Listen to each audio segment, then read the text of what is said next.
पुराने इराक यानी बाबुल की जमीन के पास एक ऐसी सल्तनत जहां सिर्फ एक ही आवाज का हुक्म चलता था, नमरूद। कुरान करीम में इस बादशाह का कोई जाती नाम नहीं मिलता, लेकिन तफसीर इब्न कसीर और कुछ रिवायतों के मुताबिक ये बादशाह नमरूद था, जो उस जमाने का बेहद ताकतवर और मुतकब्बिर हुक्मरान था।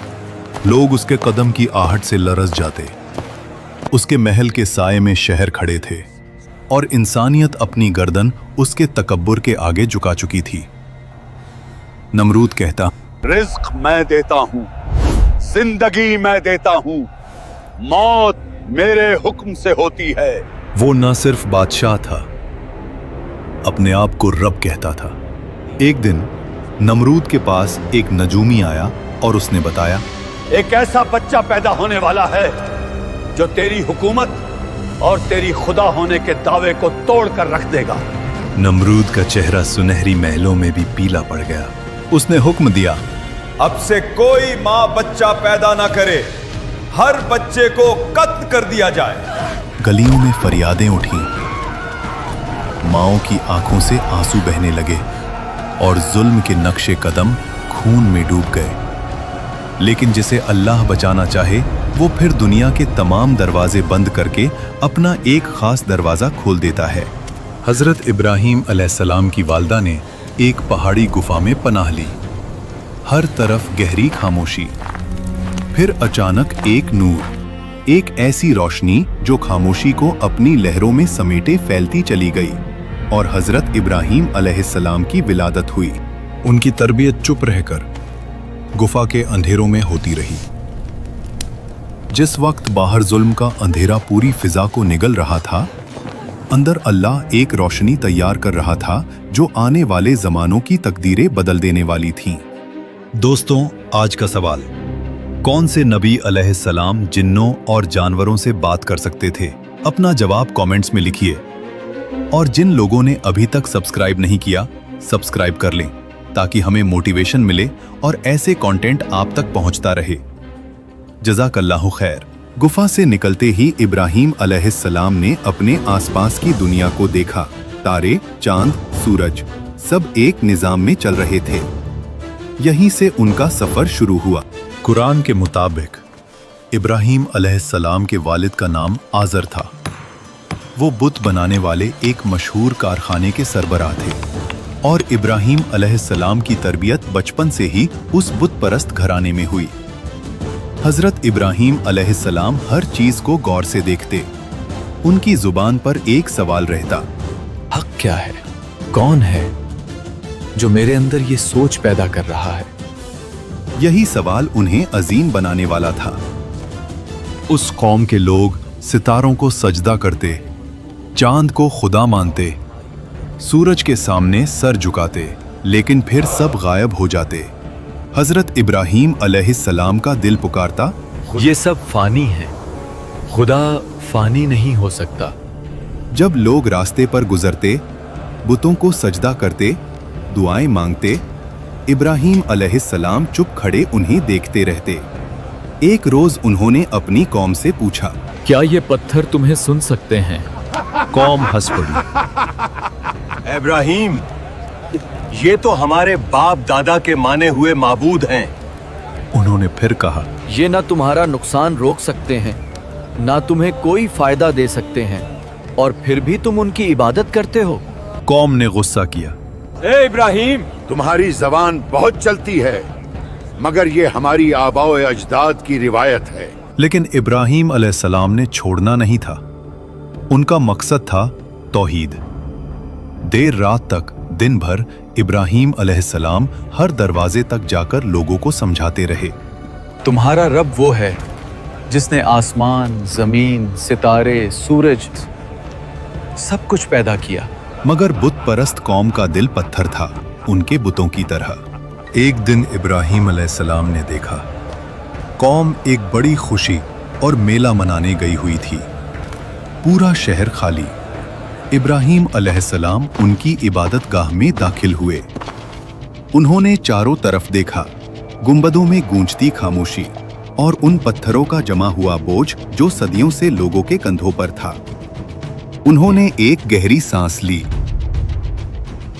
आज इन्हें जवाब देना होगा। फिर एक एक करके अपनी कुल्हाड़ी से बुतों को गिराना शुरू किया। कोई जमीन पर गिरा, कोई टूट कर बिखरा, किसी का चेहरा चूरा चूरा हो गया, और आखिरी में सबसे बड़ा बुत इब्राहिम अलैहिस्सलाम ने वो कुल्हाड़ी उसके कंधे पर लटका दी। जब लोग वापस आए और अपनी इबादतगाह की हालत देखी तो चीख उठे। ये सब किसका काम है? किसी ने कहा, इब्राहिम नाम का जवान हमेशा हमारे बुतों की बुराई करता है। इब्राहिम अलैहिस्सलाम को दरबार में बुलाया गया। उनसे पूछा गया, इब्राहिम, क्या तुमने इन्हें तोड़ा है? उन्होंने जवाब दिया, जब ये सबसे बड़ा बुत सलामत खड़ा है तो उससे पूछ लो, शायद यही बताए किसने बाकी बुतों को तोड़ा। कौम गुस्से में फट पड़ी। इब्राहिम, तुम जानते हो कि ये बोल नहीं सकते। इब्राहिम अलैहिस्सलाम का जवाब उस शहर की दीवारों को हिला गया। जब तुम जानते हो कि ये बोल नहीं सकते, चल नहीं सकते, फायदा नहीं दे सकते, नुकसान नहीं पहुंचा सकते, तो फिर तुम उन्हें रब क्यों बनाते हो? ये आवाज हवाओं में घूमी, लोगों की जुबानों से टकराकर नमरूद के महल तक पहुंच गई।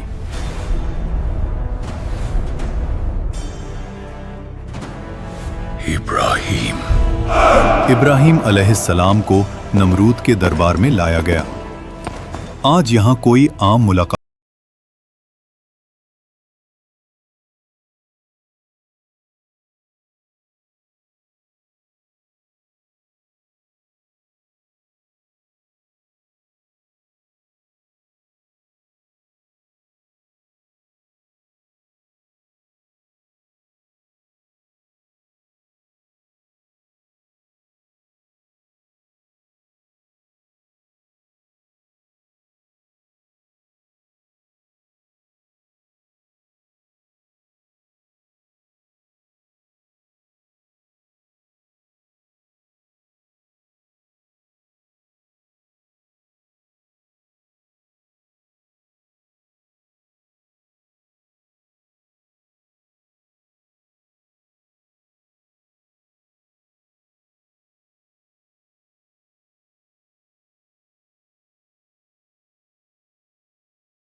पहली दफा हिल गया।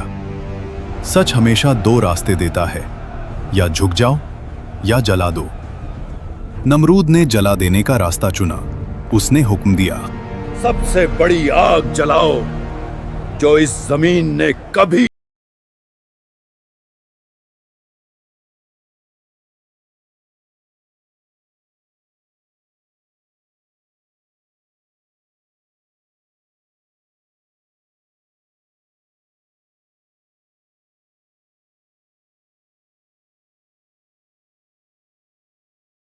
सलाम के हाथ बंधे गए। जालिम कौम हंस रही थी। नमरूद अपने तकब्बुर में ये सब देख रहा था। और फिर इब्राहिम अलैहिस्सलाम को आग में डाल दिया गया। जमीन ने सांस रोक ली। आसमान साकूत में डूब गया। और फिर अर्श इलाही से हुक्म उतरा, ए आग, इब्राहिम पर ठंडी हो जा और सलामती बन जा। आग की फितरत बदल गई। जलाने के लिए पैदा हुई थी, लेकिन रब ने उसे इत्मीनान का बिस्तर बना दिया। आग के बीच सब्ज घास उगाई। इब्राहिम अलैहिस्सलाम मुस्कुराते हुए खड़े हुए, कपड़े बेऐब, जिस्म सलामत। रूहानी नूर उनके चेहरे पर चमक रहा था। जालिम कौम की आंखें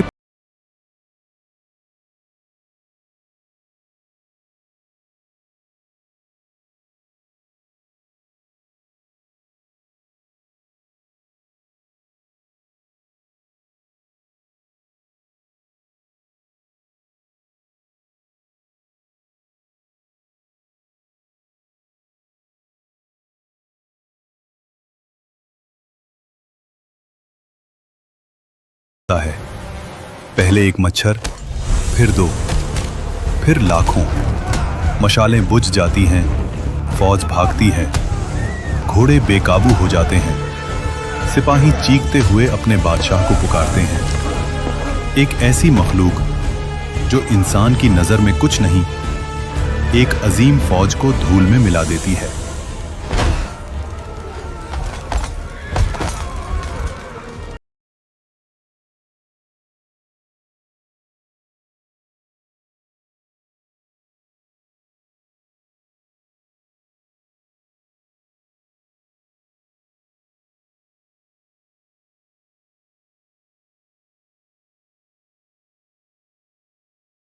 मैं खुदा हूं, आज वो जुबान चीखों में डूब गई। एक वक्त आया जब मच्छर ने उसके दिमाग को खा लिया, उसकी सांस थम गई, उसका अंजाम इबरतनाक हुआ। ये वाकया गुजरा नहीं, ये रोज हो रहा है। आज भी लोग अपनी दौलत, पावर, इक्तिदार पे फख्र करते हैं और दिल में एक आवाज कहती है, मैं ही कानून हूं। लेकिन जो रब नमरूद को मच्छर से गिरा सकता था, वो हमारे तकब्बुर को किस चीज से तोड़ दे, किसी को पता नहीं। अपने दिल से पूछो, क्या मेरे अंदर भी छोटा सा नमरूद छुपा है? अगर है तो तौहीद की रोशनी जगा दो और कमेंट्स में अपनी राय का इजहार जरूर करना।